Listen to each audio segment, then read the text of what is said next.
Before we start, I want to thank our sponsor, Kyndryl, who runs and reimagines the technology systems that drive advantage for the world's leading businesses.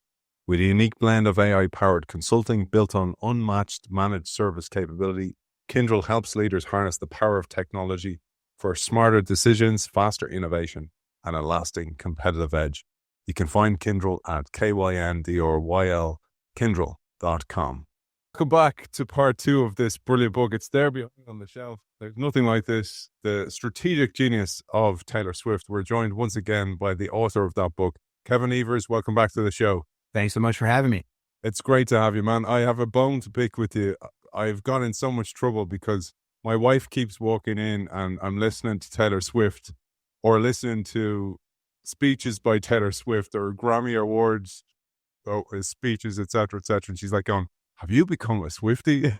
And I was like, "I think I have, thanks to this guy, Kevin Evers." Yeah, the same thing happened to me. You know, I wasn't a huge Taylor Swift fan when I started this, and you know, I spent 3 years doing so much research and only listening to Taylor Swift music. So my wife was also confused. She's like, "I thought your favorite band was Radiohead.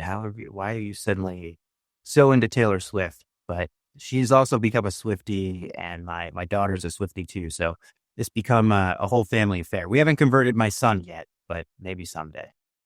Maybe someday, man, because it doesn't seem like she's finished any day soon. But let's pick up.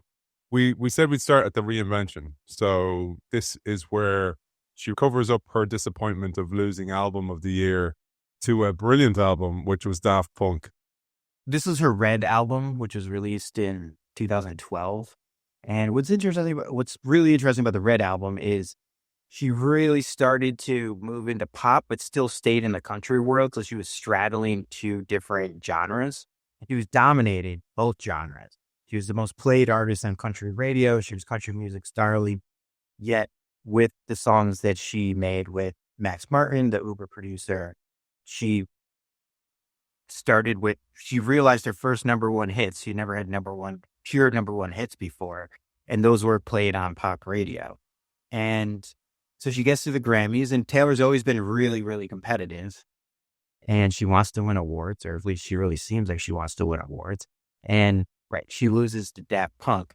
And this becomes like a pretty critical moment in her career because she took that loss very seriously. And it was that night where she said, I'm making pure pop music.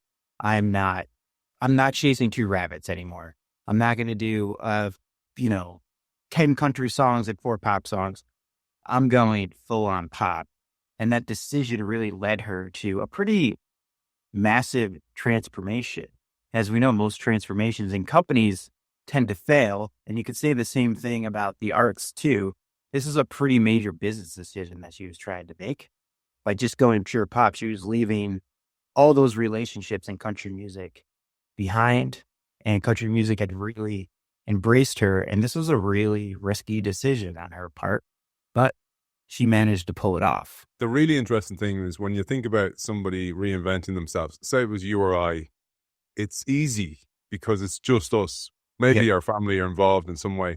But what you say here, Taylor Swift at this stage had become a machine, which meant that producers, promoters, engineers, all of them had to buy into the creative strategy behind this reinvention. And that wasn't so easy. No, there's 3 groups of people she had to convince. She had to convince her record label and her team that this was a great decision. She had to rally her collaborators around her to buy into her vision and to make a cohesive album, a pop album, and not make it sound like it's a desperate collection of, say, 80 pop tropes, right? She really wanted to create a sonically cohesive album, which isn't easy to do when you're working with a lot of collaborators. But I think most importantly, she also had to convince her fans that this was a right strategy, right? Because a lot of those fans had grown up really buying into Taylor Swift's authenticity as a singer-songwriter, and moving full on pop and not having those intimate country songs may really get in the way of that relationship she had with fans. And if you start with her record label very smartly said, well, can you just give us 3 country songs? Because from a business perspective, that made so much sense because she had conquered country music and pop music, you would think that the right strategy would be, well, why don't you just keep doing what you're doing? Like, wouldn't you rather conquer two markets than just one? And it wasn't like pop was such a bigger market, at least in the United States. I believe pop music accounted for about 16% of the total music market, and country music was 12%. So Swift is going from conquering both of those to potentially only conquering one, although pop music did have more global appeal. And in terms of her collaborators, it's really hard to get people to buy into a vision, especially when you're trying to transform yourself and your sound. But I think what really helped Taylor in this case is she wasn't just changing her music. She wasn't just replacing the banjos and mandolins with synthesizers. I think a lot of the reason for her transformation, or her reason for wanting to transform herself, was really driven by her own internal compass. Like, she was in her early to mid 20s at the time, and so much was going on in her life. And we've all been in our early 20s before. We know that can be a very exciting but chaotic time. And she felt like she needed to move to pop music to really express those emotions and experiences too. And then when it comes to her fans, I think how do I put this? She really framed it as personal growth. And she talked to them very directly and said, hey, my life has changed, and I think my music had to change along with it. And she really made sure that they were comfortable with that transition. And she really spent a lot of time trying to explain that transition to them, where I think some other artists may have just maybe not had such direct contact with their fans. But I think since she did, and she really explained herself, I think that eased the transition a bit. You have to give some credit to Borchetta as well for backing her, because he did ask for 3 country songs and she said no. You also then link it beautifully to the likes of Steve Jobs, which the famous saying, focus means saying no to a lot of things in order to focus in places where you have to back your own convictions. And you write a lot about that. But for the release of 1989, which is this pop album, she used a technique that is called entertained uncertainty. I thought we'd share that with our audience because it will link to their own work, not their Taylor Swift listening, but certainly their own work in business. Yeah, I think probably a lot of listeners know that Taylor drops hints and clues. She does this pretty frequently, and her fans start to speculate, and it builds all this hype within the fan community, and then that spreads to other people. Then eventually the mainstream media catches on, and it just becomes a hoopla of anticipation about what she's going to announce or what's coming next in Taylor Swift's career. And she did this with 1989, which is the record we're talking about, which was released in 2014. It was a big transition to pop. And she didn't announce that she was going to have a new album, but she announced that she was going to do this live web stream at the time, which it was called. And it was co-streamed by ABC and Yahoo. And I think her fans knew that something big was coming, yet she still left it really open-ended. And I think this is the key to understanding how Taylor builds so much anticipation within her fan base, is she gives her fans enough information, especially when it comes pretty close to when she's going to make an announcement. And so her fans really begin to speculate, they create their own videos, they talk to each other online, but there's still reasonable doubt that it could be a new album. I think that's the term, which is called entertained uncertainty, where think about when you watch the Titanic. Well, you know that the ship is going to hit the iceberg, yet we still watch it trying to figure out how exactly is it going to hit the iceberg.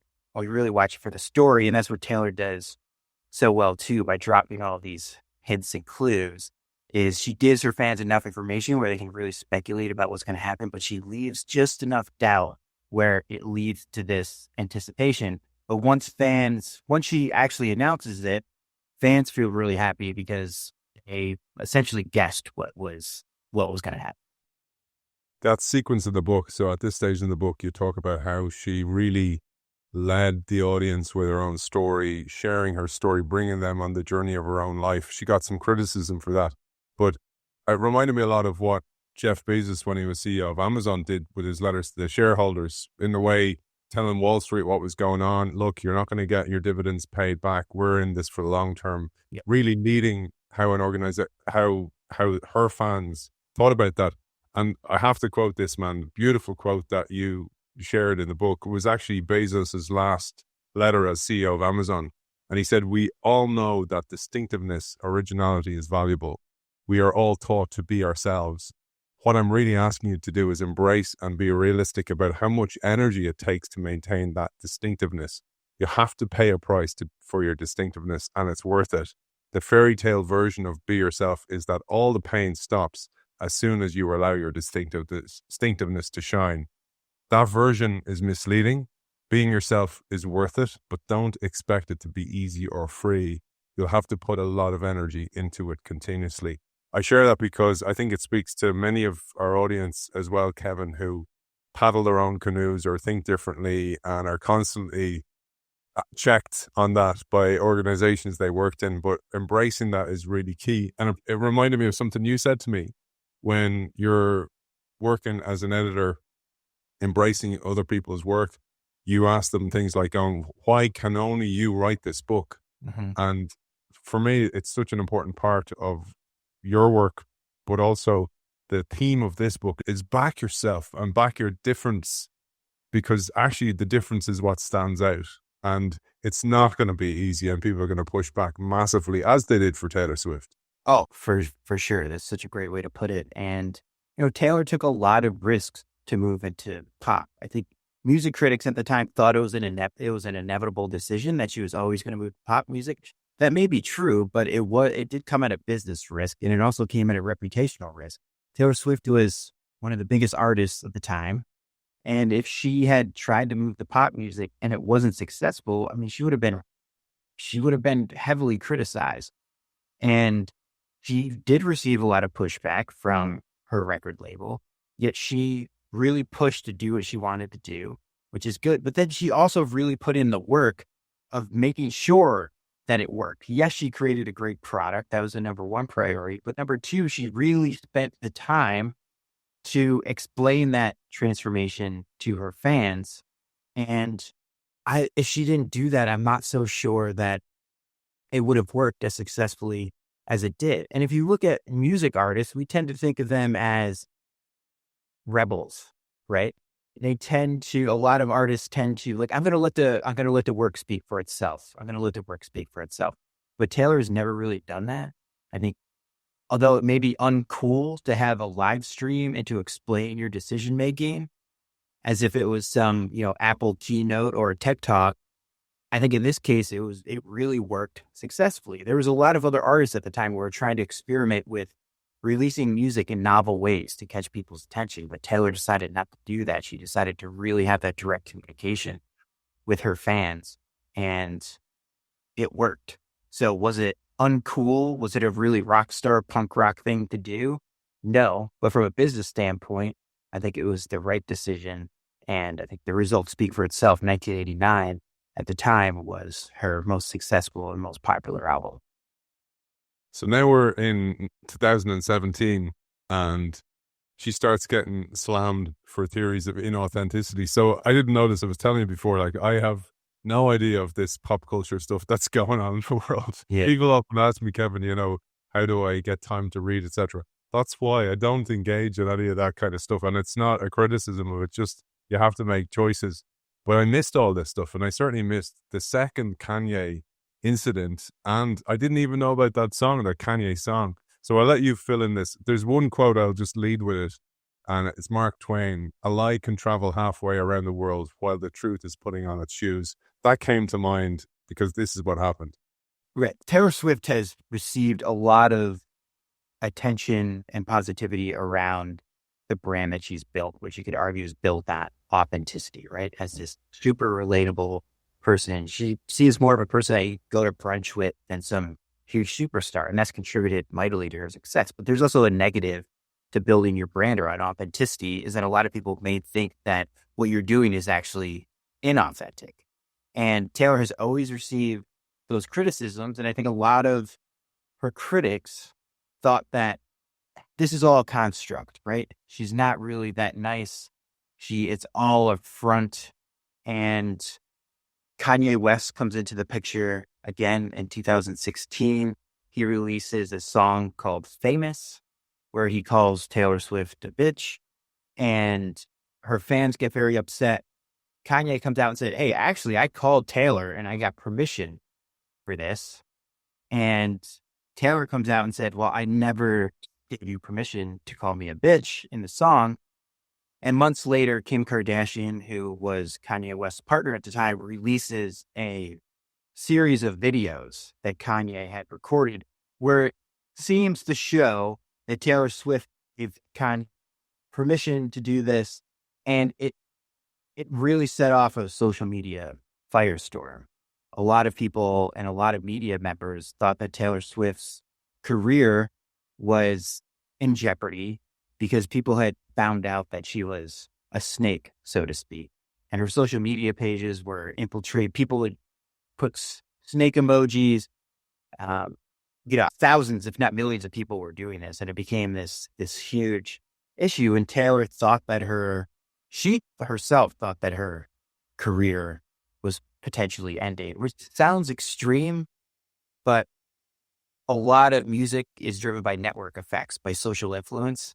And I think Elvis realized this, where he said, I'm afraid that the light's going to go out just as soon as it went out, because it does seem very mysterious of how thousands, if not millions upon billions of people just suddenly flock to a certain artist. And it seems like that is a very tenuous situation. And if you have a huge movement that's saying that Taylor Swift is a snake and she's inauthentic, and you've built your career on that authenticity, well, that can be a huge problem. And in Taylor's mind, and she's talked about this multiple times since then, she was really worried that her career could be in jeopardy. And as she says, I thought the moment of backlash was going to define me negatively for the rest of my life. And I looked at the video, Kevin, as well. There's a long form. Somebody uploaded the video of the whole conversation. I don't know how it got out there, because supposedly Kim Kardashian recorded it, but the whole video got out there. And she actually asked him, I thought you were going to call me a bitch or something. And he laughed nervously. He doesn't tell her. Yes. So that is a good point, right? Because Swifties tend to get after me about this when I don't say this, is that those initial videos were heavily edited. The full video did come out years later. And you're right. The full video does show that Taylor Swift actually wasn't lying, right? She did give him permission, and she did say, oh yeah, no, this is fine. But he was not completely honest about what he was going to say in the song. And he did not say that I'm going to call you a bitch. And that's exactly what he did. And so when that initial video came out, it seemed like Taylor was like, oh no, this is great. You're totally fine. And then once her fans got upset, the feeling was she basically stabbed Kanye in the back. But then it turns out that actually wasn't the case at all. And Kanye was, let's be honest, was manipulating her. And this is the second time that Kanye has done something like this to Taylor Swift. Yet at the time, Kanye wasn't doing all the crazy stuff that he's doing today. And people thought of Kanye in high regard. And they turned on Taylor pretty quickly. And eventually the Kardashians as well got a bit of comeuppance, a bit of karma as well, because she released the video on her own social media and on, as you told us in the book, Keeping Up with the Kardashians, which was a real low blow as well to somebody else. And surely the Kardashians know what that's like to be basically judged on social media. But she comes back, thankfully. So 403 days after Kardashian posted her edited Snapchat video, she released the single Look What You Made Me Do. And this was the first single from her 6th studio album at this stage, which was inevitably titled, as you say, Reputation. Yeah, Taylor had a choice, right? She went away, and she could have decided with her next album she could have moved in a more pop direction. She could have decided not to really tackle the controversy, but she decided to tackle it head on, and she made art out of all of this bad news, all this bad stuff that was going on around Kanye, right? And I think this is something that Taylor's always done, where she takes that criticism and she turns it into storytelling, right? She turns it into music. And rather than coming out and complaining about it, she essentially has multiple diss tracks on that Reputation album. And a lot of that album, as you mentioned, it's called Reputation on purpose because her reputation, as she thought, was in tatters. And that was a pretty ballsy move on her part to fight back so vehemently, but to do it through her music. So at this stage, I want to tie it back. Kevin in the book constantly brings this back to business speak as well. I'm drifting a bit here, man, because I've become a Swiftie, but you talk about how an organization has to deal with those moments where, in a way, their reputation is revealed to be not what they say it is, etc. And sometimes an artist will do crazy stuff and go way off track. And there was a little bit of a feel about this album, Reputation album. But at the time as well, just to bring people into the storyline, her contract with Big Machine, her first and only label, was expiring. And she had to decide, does she place her faith with Scott Borchetta, who in a way took a punt on her in the early days. I know she took a punt on him, but he was starting the label. And there was rumors for a long time that at this stage, he was going to sell the business, that he had it up for sale for quite some time. And just to give you one last piece here, is that also at the time, she had been considering the frustration of not owning her masters. And I'll let you describe what that is to our audience as well, for don't know what masters are.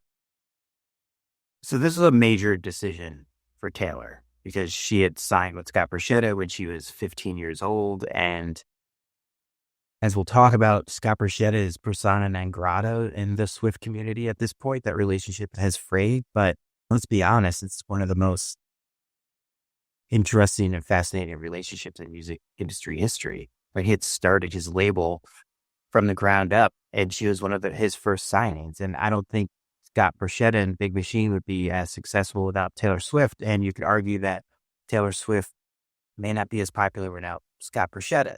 So Taylor had a decision. Her contract was up. Should she re-up with Big Machine, or should she go in the open market and sign a contract with someone else? And a big part of these negotiations was her master recordings. And the master recordings are the actual recordings of the music that she has recorded.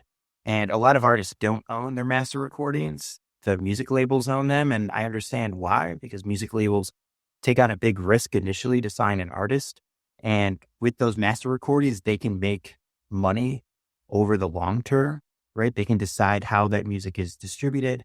And if it goes on streaming or other services, they are going to make money off of that album, even if it's 15, 20 years after they initially signed the artist and that album came out. But Taylor really wanted to own those master recordings. And I understand why. I think, yes, a lot of artists want to own those master recordings, but I would say she had a special claim to those recordings because she was a musician, but she'd also spent so much time building up her fan base and building a personal brand. So I can see why she felt more ownership over that music and wanted more control over that music too. It was essentially about control. If Taylor owned her master recordings, then she could decide what to do with her music, right? She didn't have to listen to anyone else. She didn't have to get permission from anyone else.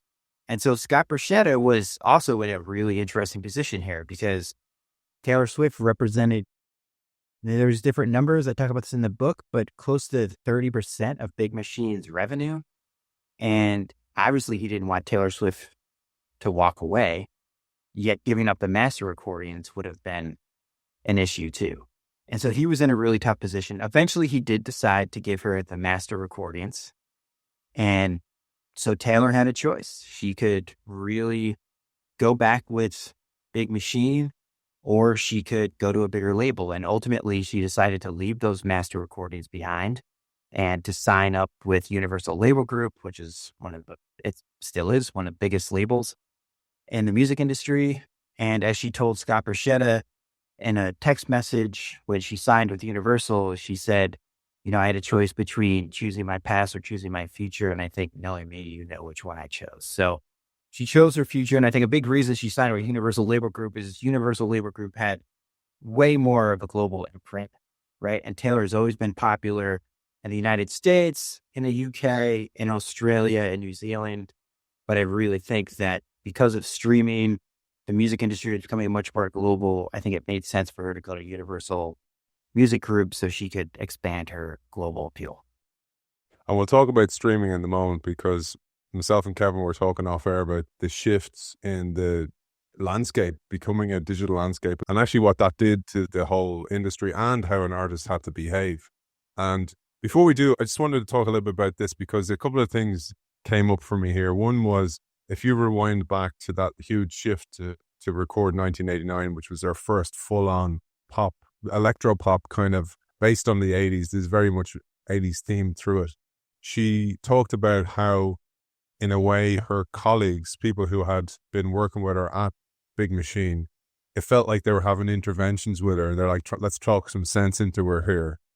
And later on, she talked about, and you quote her in the book, saying the molecular chemistry of Big Machine was that every creative choice I wanted to make was second guessed. Yes. And at the time, she was overthinking albums. Now, I thought about that, and I was like, that's kind of what happens to people who are creative inside an organization. They're almost gaslit and made think you're thinking crazy here. Yep. And it's very frustrating then when actually what you thought of is done by a competitor or a startup, and you're going, that's the thing I was talking about. Yep.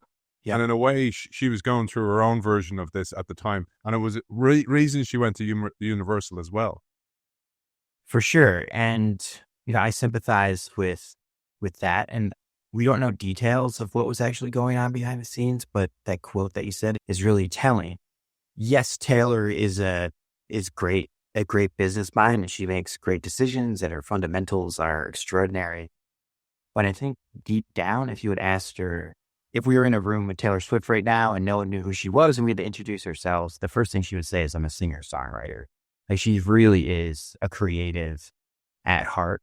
And the fact that she felt like she was being questioned, the fact that she was second guessing her decisions was, that really had to, I mean, this was a long relationship, right? This is over a 10-year relationship. And when she started off, she was 15, 16 years old. So that also had to make the relationship complicated, because if you're bringing up an artist who's 16 years old, if you're the founder of the record label, I mean, you're probably taking on a more parental role. You're really showing her the ropes, and it might be hard to transition once that artist becomes 25, 26, 28 years old and is really smart and really knows what she wants to be as an artist. And the other thing we keep in mind too, Big Machine was really a country music label, and Taylor was increasingly moving to pure pop.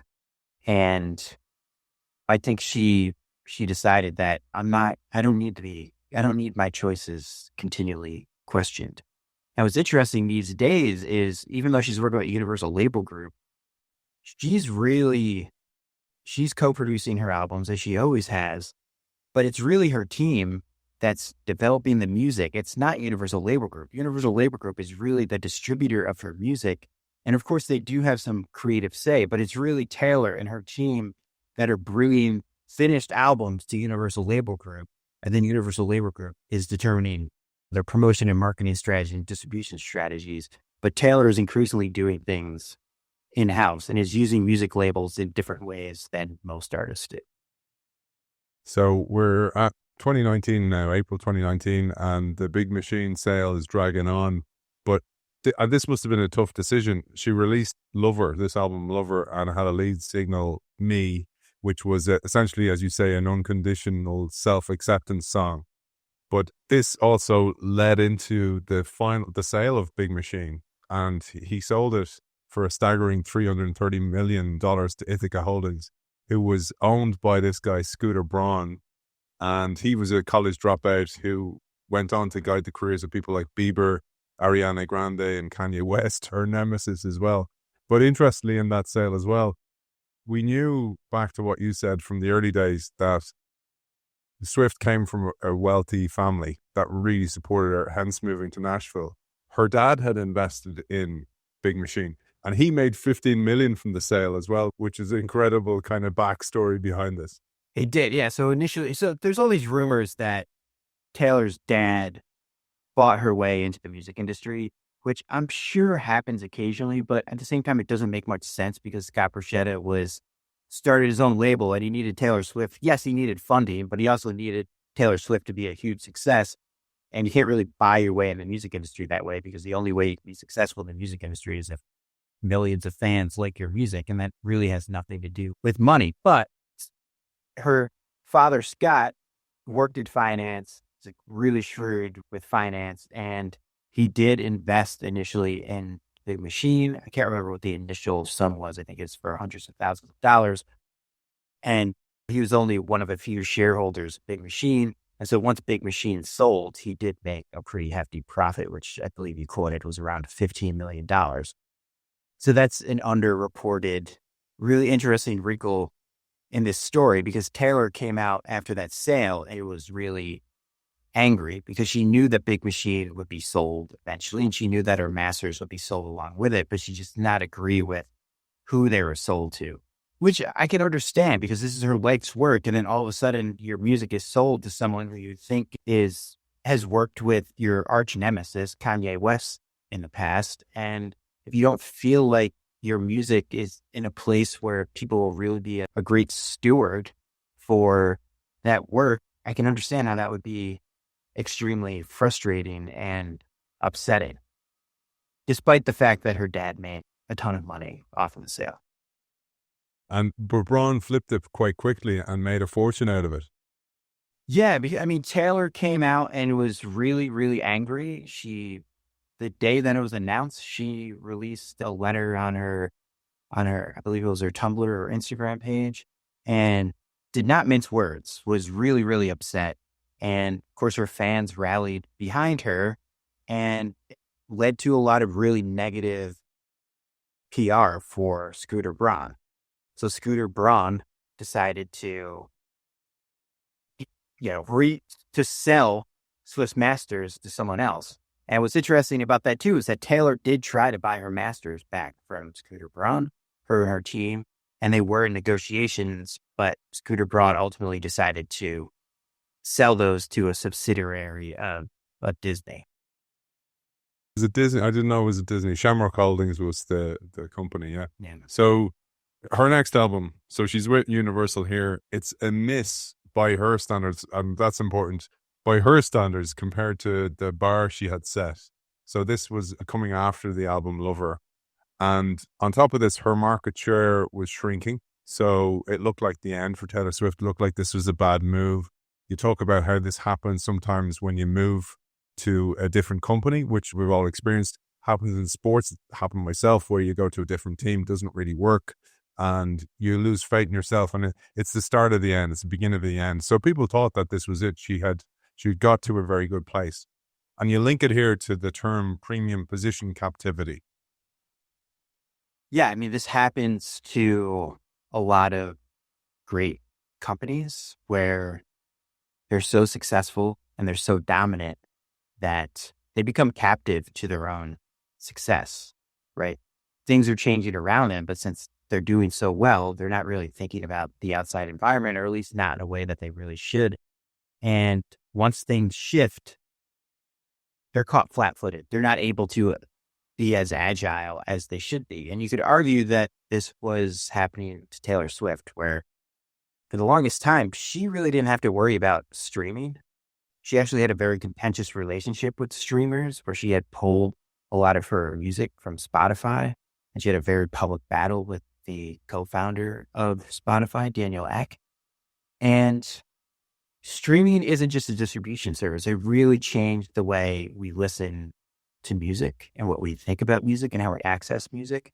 And by 2020, most of Taylor Swift's fans were on Spotify.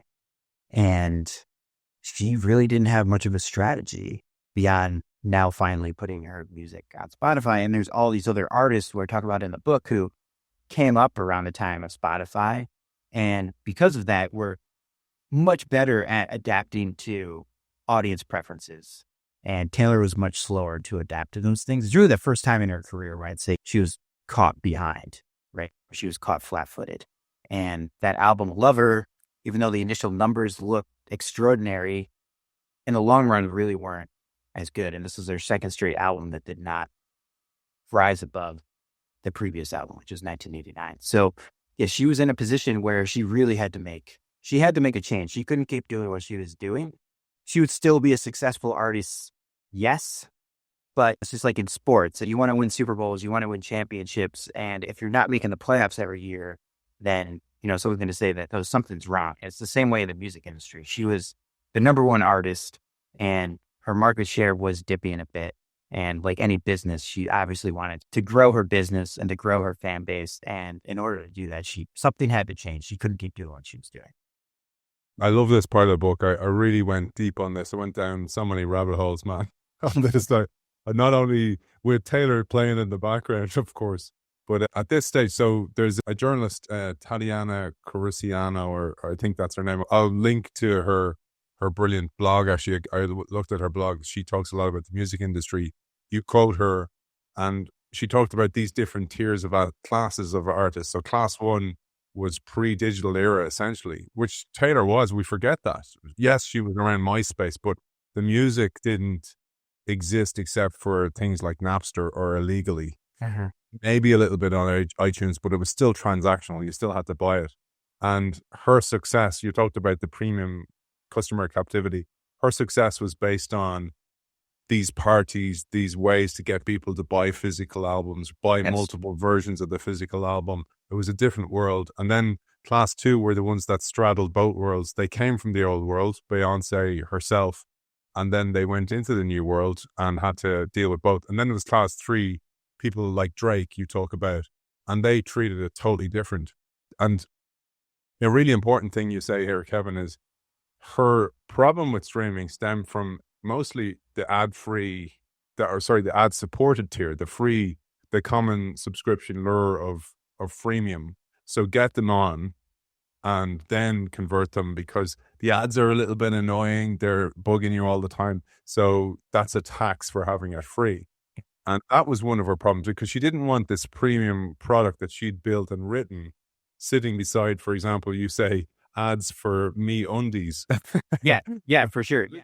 Big challenge. Yeah. I mean, there's a value problem here. It's like you don't want your music being interrupted by ads. But there's also like a big economic reason why Taylor was resistant to put her music on streaming. At least initially, when an album comes out, some point she would withhold the music from streaming for a month or two. In other cases, she withheld it completely. Her strategy evolved over time, but I mean, make no mistake, a lot of her decisions around streaming were economic. She was really the only artist at the time who was selling physical albums and selling a lot of physical albums. And economically, that was much better for her to sell physical albums than streaming. Because with the free ad tier, not only is her music getting interrupted by ads for razors and MeUndies and all these other things, she's not making royalties off of that, right? Where she's making a much bigger royalty off of physical album, right? So this is where the premium position captivity comes in. She was really the only artist who could sell millions upon millions of physical albums. This is before there's now vinyl. There's a new resurgence in vinyl and physical products, but in 2020, a little earlier, that wasn't really the case, but Taylor was really the only one who could do that. So she was right to try to maximize that strategy as much as possible. Yet when streaming came in, she just didn't have the right strategy. So for Lover, she used all these old strategies that have worked in the past, yet didn't really find new ways to make her audience happy and to grow her fan base. This is all leading up to the pandemic, and we all know what that meant as well. It's so interesting when you read it in the timeline you've put together, because the pandemic comes along and just happened with so many organizations. It sunk some of them, but it accelerated some into the digital age. And for her, the pandemic threw the industry into turmoil, let alone her. So concerts were gone, album releases delayed, cut off retail channels, everything changed. So you had to be on Spotify, you had to be on these dominant platforms. And the other thing that you say that's interesting to note is before, there wasn't that many people on those platforms. I remember that in the early days, there weren't that many on them. There wasn't that much music on them. In fact, things like YouTube had more music back then, certainly more indie music and different music, different genres. But Spotify was still early on its S curve. And now it has gone through its huge transformation. I'd say, for example, the pandemic was a gift to Spotify in some Oh ways. yeah, for sure. So she had to be on it, and she Yeah. had to embrace it. And it was a gift to Taylor too, because it wasn't just about getting her music on these platforms, because her music eventually did end up on those platforms. She would just delay for a while. And then when she released Lover, it was a simultaneous release. It went on Spotify the same day as the physical albums went on sale too. The main issue is with Spotify, because it changed our preferences and it made music so easy to access and just gave us so much music. With the click of a button, we have access to like the entire music catalog in the world, essentially. And that changed what listeners want, and it changed how listeners behave. And what really helped Taylor during the pandemic is she didn't have to worry about radio. She didn't have to worry about how is this music going to sound in a stadium. And I think those constraints, or lack of constraints, I'd say, allowed her to change what she was doing. So instead of making an album and really pushing it in this big mass media way, she went to work and created an album called Folklore and worked with some indie rock producers. And it's arguably the best album of her career because it really returns to her roots as a singer-songwriter, not pop at all. And I'd say it's more of an indie folk type of album. And yeah, it really helped her to think about her music in new ways. Not only the content around the music, but how she releases that music. So she surprise released that album. There was no big roll up to that album. So it really surprised her fans. She announced it. And then at midnight that night, the album was on Spotify. So that really helped. But then I think this is the biggest strategy change. She released another album months later called Evermore. And then she's continued to release new music and has continued to. I mean, she's released about 8 new albums since 2020. And she used to release an album once every 2 years, right? And I think that's the big change. That's the big adaptation to the streaming age, where it's really hard to catch people's attention, like really, really hard. But once you do, I think it's really important to continue to develop that relationship and to create as much content as possible, as long as it's good content. And that was the big change. And I think that's a big reason why her popularity has surged since 2020, is because she went from a very precious songwriter who would only release music every 2 years to a really prolific songwriter who releases a ton of music at a really fast clip. Which also proved to me in that sequence when you're writing about Dessner, who was the producer who produced that album, he gave her kind of scraps of stuff that he had worked on, the offcuts, kind of like when you write a book and the chapters you didn't publish, the chapters you decided not to include, bits, stories. Mm-hmm. He gave him, because she's like, just give me whatever you got there to get me a feel of your work.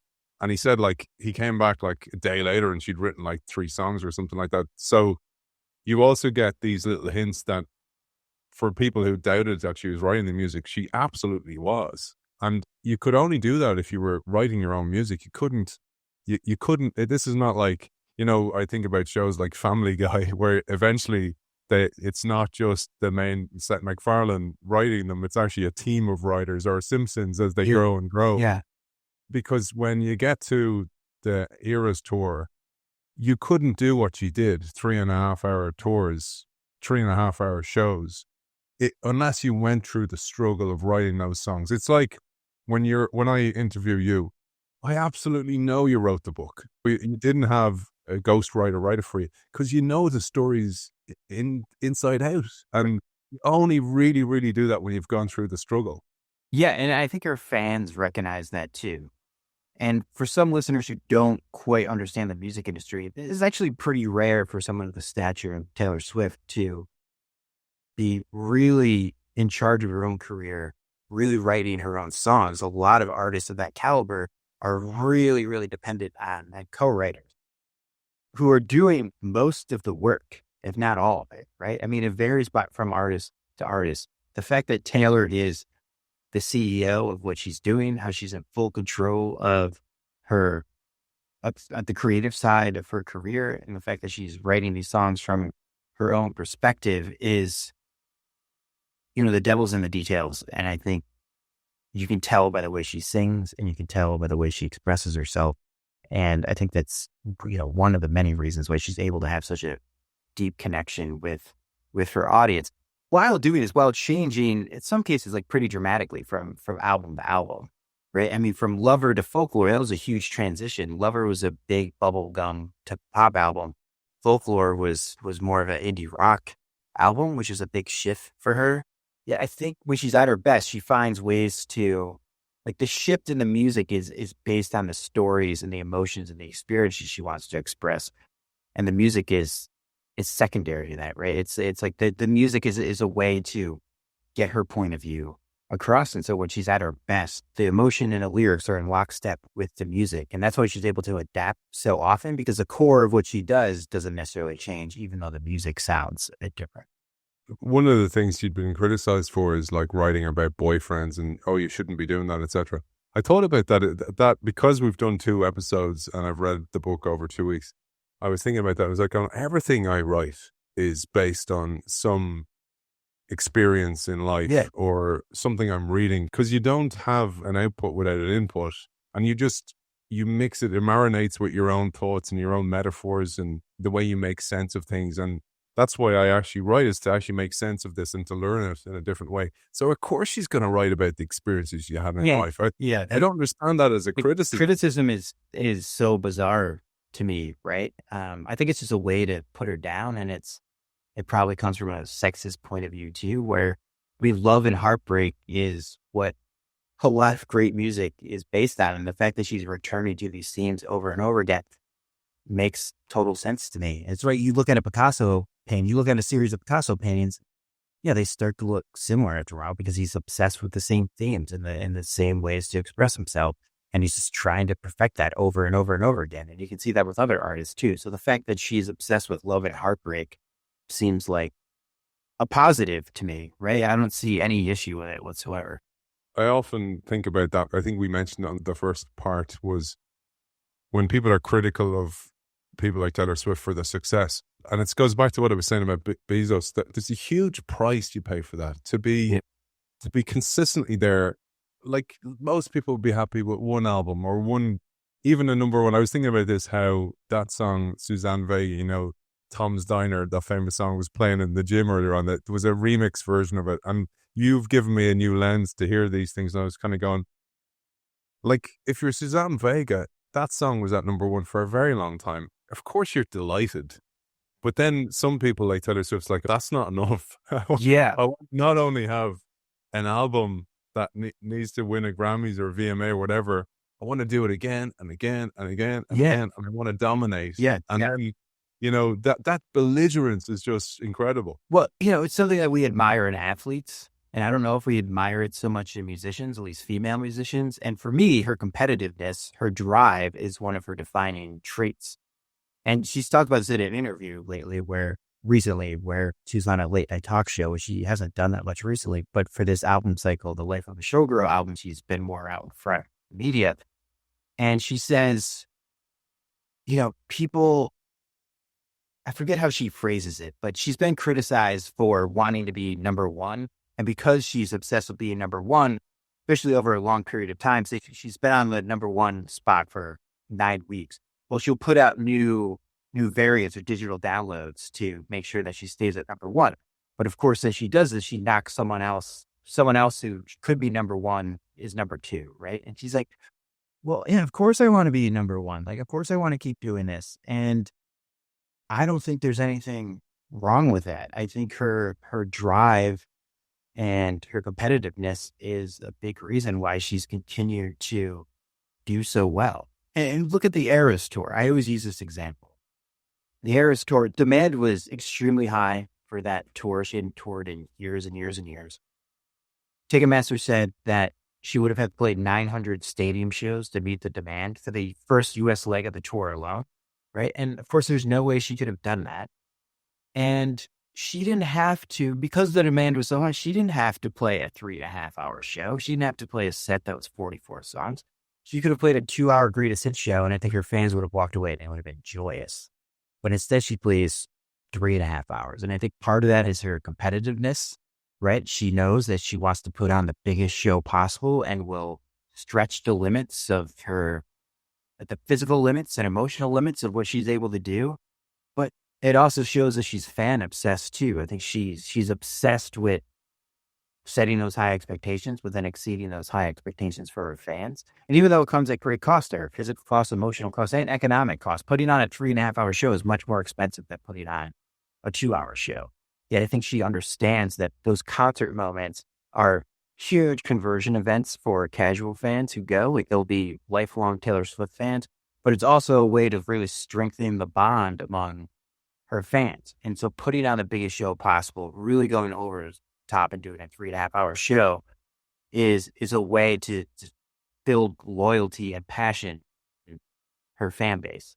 But she's the most successful, famous person, most popular artist in the world. She doesn't have to do those things, but she continues to do that. And that's just that's her competitiveness and her drive, right? Where I think a lot of people would get to that height and maybe they'd get a little, I mean, not necessarily complacent, but maybe they just do the job that they're supposed to do and maybe exceed expectations a little bit. But I don't think many artists would be willing to go to such great lengths to exceed, which are pretty high expectations to begin with. And the physical toll of that is massive. Because I've been looking at Taylor Swift content on my YouTube, my algorithm's all over the place going, what happened to you, man? Yeah, that happened to me when I was writing the book too. The algorithm was just very, very confused. It was, Yeah, it was like, this is unlike you. I felt judged, but a piece came up about the athletic comparison to her tour. So she was touring for it was 400 days or something, wasn't it? It was crazy. Yeah, she ended up playing 149 shows across the globe, which spanned about 2 years. Yeah. And so in many cities, she was playing 3 nights in a row. So it's Friday, Saturday, Sunday. So 3.5 hours a clip. She was on stage for about 10 hours each weekend. And you can imagine also the rehearsals, the dancing, because again, I know this from you and then checking the videos to see it live, is that the sets were extravagant as well. It wasn't a case of, let's do this as cheaply as possible. The sets were, for each era, not only a costume change, but a stage set change to mirror that. But there's a couple of things, Kevin, I just wanted to share before we ended, to bring it back to the business thing. I thought this was a really important thing. You mentioned this term, attention inflation. And essentially you say in the book, as our consumption becomes more unfocused, its value decreases. In other words, we rarely give a piece of content our undivided attention, which devalues the attention we do provide because we engage with the content only half-heartedly. For those of you listening to us, listen full-heartedly. For labels and artists, the impact of attention inflation has been profound. Music listening has become increasingly passive. The initial buzz around new releases fades more quickly, and it's much more difficult to generate a wave of enthusiasm and support for an artist and their music. In effect, deeply engaging listeners is harder than ever before. And this is where I wanted to link it back to something you said. Because Taylor was a class 1 superstar and she understood the old world, she was able to pull off this transition. And she was the queen of reinvention here because she used the skills she'd learned in class 1 to really navigate the transition to become now what she really is, a class 3 superstar. Oh, for sure. Everyone always asks me, what's the secret to Taylor Swift's success? And of course, I could rail off 10, 20, 30 different things. But if I had to say the number one thing, I'd say it's her fan obsession and it's her ability to build a community around her ideas. And this all started very early on in her career where she was meeting fans for hours after shows and really developing those close relationships with fans, in-person contact as well as online contact too. And this has helped her mightily through her career. Because when you talk about attention deficit or attention inflation, it's really hard to release content these days and to gain traction. A lot of digital companies, even media companies, are really struggling with this today because for the longest time, you could put out content and you would get great reach on the internet, but the internet is really becoming a pretty niche places and people are congregating in smaller communities. And because of personalized algorithms, the content that we're getting is really personalized to us. And Taylor, I say more so than most other artists, has realized that yes, her music is important, right? I think the quality of the content is really important, but probably what's more important is building that community, because that's really how your ideas spread more widely, but also more deeply. And this is something that she's done extremely well. Now that you're in the Taylor Swift algorithm, I'm sure that you've seen this on Instagram or TikTok, where the fan community is extremely vibrant, and fandom used to happen on the far reaches of the internet, right? It was fandom happened in a vacuum, but that doesn't quite happen anymore because of these algorithms that send us content. And even if you're a casual fan, you can really take part in the super fandom and learning what all these fans are saying about her music and her relationships, etc. And Taylor does a really good job of igniting that flame in her fandom, which is, I would say, the number one reason why she continues to be one of the most, if not the most popular artists that we have these days. The last thing I'd love to finish on is a beautiful way to describe her, because I saw this myself reading it. I was saying to you off air just how incredible, how her incredible drive, her strategy, her bounce back ability. There's a couple of quotes I pulled here that I absolutely loved. There was from the song New Romantics. She said, "'Cause baby, I could build a castle out of the bricks they threw at me." I love that. But she really built an empire, not a castle. But this one I loved, and this was from the Era's docuseries. She said, everyone's jealous of what you've got. No one's jealous of what you had to do to get it. Yeah. And that's the piece for me. I always say that about people who are in the spotlight. How can that be easy? Yeah, you have to really commit to that level of lifestyle. And I'm sure so many people who are there kind of going, oh, I don't know if I do it again because I have no privacy. I'm in the spotlight, especially with social media. But ultimately, what she built, you say, if you ask Swifties to describe her, they'll say stuff like extraordinary, rebellious, strategic, groundbreaking, prodigious.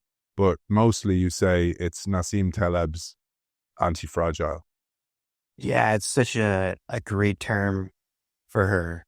Where I look at anti-fragile, it's a step up from resilience, right? When we think of resilience, it's, oh, I got through a really tough time and I made it through. But anti-fragile is not only did I make it through, but I actually came out stronger than I was in the past. That Taleb uses the metaphor of a candle in a wind. Sometimes the wind will extinguish a flame, but there's other times when the wind will make that flame much stronger.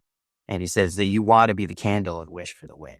And that explains Taylor Swift to a T. She's gone through so many struggles. She's gone through so many challenges, so many different changes in the music industry. And yet she finds a way to not only get through those challenges, but to grow stronger as a result, right? I mean, this is 20 years in the making. I think it's really rare for an artist to not settle into being a legacy act, right? To remain the most relevant artist, the most popular artist 20 years into their career, and to grow their fan base over time is a pretty extraordinary achievement. And that's because she's anti-fragile. She has found ways to grow despite the difficulties and changes around her. Beautiful. And the thing I really thought at the end was, because of that Eras tour, that could have been really the finale. It was like showing the back catalogue. But that made so much sense to me when she'd re-recorded the back catalogue, because it brought it all together and it was all live at once. And I was kind of confused when I've heard some of these songs on the radio and stuff like that when you pass by coffee shops. Sometimes my wife's listening to something. And I just thought, like, I had no idea of the timeline. Certainly that it went back so far with all these number ones. I just thought it was all kind of recent. And then I was like, well, maybe I thought that because of her strategy with streaming, because it seems like it's just this body of work, this oeuvre that's constantly going. Yeah. And she's dominating the Billboard charts. Yeah, I mean, it's probably the most extraordinary thing about her career is that she hit that plateau in 2019 with Lover. I mean, a plateau, I think any artist would kill for the results of that album. But if we're comparing Taylor Swift to Taylor Swift, she was in a plateau. But her ability to just like radically pivot from there, and like all the music that she's released since, and the way that her popularity has surged, even though she was the biggest artist one of the biggest global artists that we have, it was really something that I wanted wanted to explore, right? And I think this is what's pretty unprecedented about her, is that now 20 years into her career she's found a way to increase her relevancy and increase her popularity. Because the Eras Tour grossed over $2 billion. It's the highest grossing tour of all time. And that number, $2 billion, sounds like a lot, but in some ways it shortchanges the impact, because she really didn't overprice her tickets. A lot of people think that she did, but she really didn't. I think considering the demand for those tickets, they were reasonably priced. And I think she could have milked much more money out of that tour than she did. So it's really an achievement that we haven't really seen before. And this may be controversial to some people who love the Beatles, but I would say that what Taylor's been able to achieve over the last 5-6 years is as, if not more impressive than what the Beatles did in the 60s, because the industry that she's been operating in is much more difficult. We don't live in a monoculture anymore. And her ability to really see how the industry has changed and see how fan expectations have changed, and her ability to meet those expectations, is something we haven't really seen before. Taylor Swift, we salute you. Fantastic career. And I want to salute you as well, Kevin. Where can people find out more about your work, about the book, etc.? You can go to nothinglikeThisBook.com, which is my website. You can find me on LinkedIn at Kevin Evers, or you can follow me on Instagram at There's Nothing Like This. Author of There's Nothing Like This, The Strategic Genius of Taylor Swift, Kevin Evers, thank you for joining us. Thank you so much. This is fun. I hope you enjoyed There's Nothing Like This. It's a pleasure to bring it to you, and it's with thanks to our friend at Kyndryl, who runs and reimagines the technology systems that drive advantage for the world's leading businesses. With a unique blend of AI-powered consulting built on unmatched managed service capability, Kyndryl helps leaders harness the power of technology for smarter decisions, faster innovation, and a lasting competitive edge. You can find Kyndryl at kyndryl.com.